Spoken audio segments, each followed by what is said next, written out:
একটা ছোট্ট প্রদীপ কি সত্যিই পুরো গ্রামের অন্ধকার দূর করতে পারে? আজকের গল্প শুনলে হয়তো আপনিও বিশ্বাস করবেন। সবুজ মাঠ, ছোট্ট নদী আর কাঁচা রাস্তা ঘেরা এক শান্ত গ্রাম ছিল, শান্তিপুর। সেই গ্রামে থাকতেন এক বৃদ্ধ মানুষ। সবাই তাকে ডাকত হরিদাস কাকা। তিনি খুব গরিব ছিলেন। তার ছোট্ট মাটির ঘরে তেমন কিছুই ছিল না, কিন্তু গ্রামের মানুষ তাকে খুব ভালোবাসত, কারণ নিজের কাছে কিছু না থাকলেও তিনি সব সময় অন্যের পাশে দাঁড়াতেন। প্রতিদিন সন্ধ্যায় হরিদাস কাকা তার পুরনো ছোট্ট প্রদীপটি জ্বালাতেন। তারপর গ্রামের বাচ্চারা দৌড়ে এসে তার ঘরের সামনে বসত, কেউ মাটিতে, কেউ খড়ের উপর। আর হরিদাস কাকা শুরু করতেন গল্প, কখনো সাহসের গল্প, কখনো ভালোবাসার গল্প, আবার কখনো এমন মানুষের গল্প যারা নিজের কষ্ট ভুলে অন্যকে সাহায্য করত। বাচ্চারা বলতো, কাকা, আপনার গল্প শুনলে ভয় চলে যায়। হরিদাস কাকা শুধু মুচকি হেসে বলতেন, যেখানে আলো থাকে সেখানে ভয় থাকতে পারে না। একদিন সন্ধ্যায় হঠাৎ আকাশ কালো হয়ে গেল। দূরে বজ্রপাত শুরু হলো। ঝড়ো হাওয়ায় গাছগুলো কাঁপতে লাগলো। তারপর শুরু হলো ভয়ানক বৃষ্টি। কিছুক্ষণের মধ্যেই পুরো গ্রাম অন্ধকারে ডুবে গেল।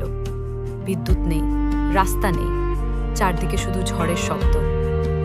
গ্রামের মানুষ ভয়ে দরজা জানলা বন্ধ করে বসে রইল। ঠিক তখনই হঠাৎ খবর এলো, গ্রামের ছোট ছেলে রাহুল এখনো বাড়ি ফেরেনি। সবাই ভয় পেয়ে গেল। রাহুলের মা কাঁদতে লাগলেন, আমার ছেলে কোথায়? কিছু লোক বাইরে তাকালো, কিন্তু এত ঝড় দেখে কেউ বের হতে সাহস পেল না। একজন বলল, এই ঝড়ে বাইরে গেলে নিজেই হারিয়ে যাব। আরেকজন বলল, সকাল হলে খুঁজব। ঠিক তখন হরিদাস কাকা ধীরে ধীরে উঠে দাঁড়ালেন। তিনি তার পুরনো প্রদীপটি হাতে নিলেন। একজন অবাক হয়ে বলল, কাকা, এই ছোট্ট প্রদীপ নিয়ে কি হবে? এত ঝড়ে এটা তো এক মুহূর্তেই নিভে যাবে। হরিদাস কাকা মৃদু হেসে বললেন, অন্ধকার যত বড়ই হোক, একটা ছোট আলো পথ দেখাতে পারে। তারপর তিনি একাই বেরিয়ে পড়লেন। বৃষ্টি তার গায়ে আঘাত করছিল, কাদা পায়ে আটকে যাচ্ছিল। ঝোড়ো হাওয়ায় প্রদীপের শিখা বারবার কাঁপছিল। কিন্তু হরিদাস কাকা দুই হাত দিয়ে আলোটাকে আগলে রাখলেন। তিনি হাঁটতেই থাকলেন, ধীরে ধীরে নদীর ধারের দিকে। হঠাৎ তিনি কান্নার শব্দ শুনতে পেলেন। প্রদীপের আলো সামনে ধরতেই দেখা গেল, ছোট্ট রাহুল নদীর ধারে বসে কাঁদছে। সে পথ হারিয়ে ফেলেছিল। রাহুল কাঁদতে কাঁদতে বলল, কাকা, আমি খুব ভয় পেয়েছিলাম। হরিদাস কাকা তার মাথায় হাত রেখে বললেন, ভয় পেও না বাবা, আলো কখনো কাউকে একা ফেলে না। যখন হরিদাস কাকা রাহুলকে নিয়ে গ্রামে ফিরলেন, সবাই আনন্দে কেঁদে ফেলল। রাহুলের মা ছেলেকে জড়িয়ে ধরলেন, আর গ্রামের মানুষ চুপচাপ হরিদাস কাকার দিকে তাকিয়ে রইল।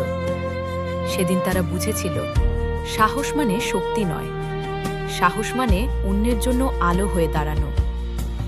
কিছুদিন পরে হরিদাস কাকা এই পৃথিবী ছেড়ে চলে গেলেন।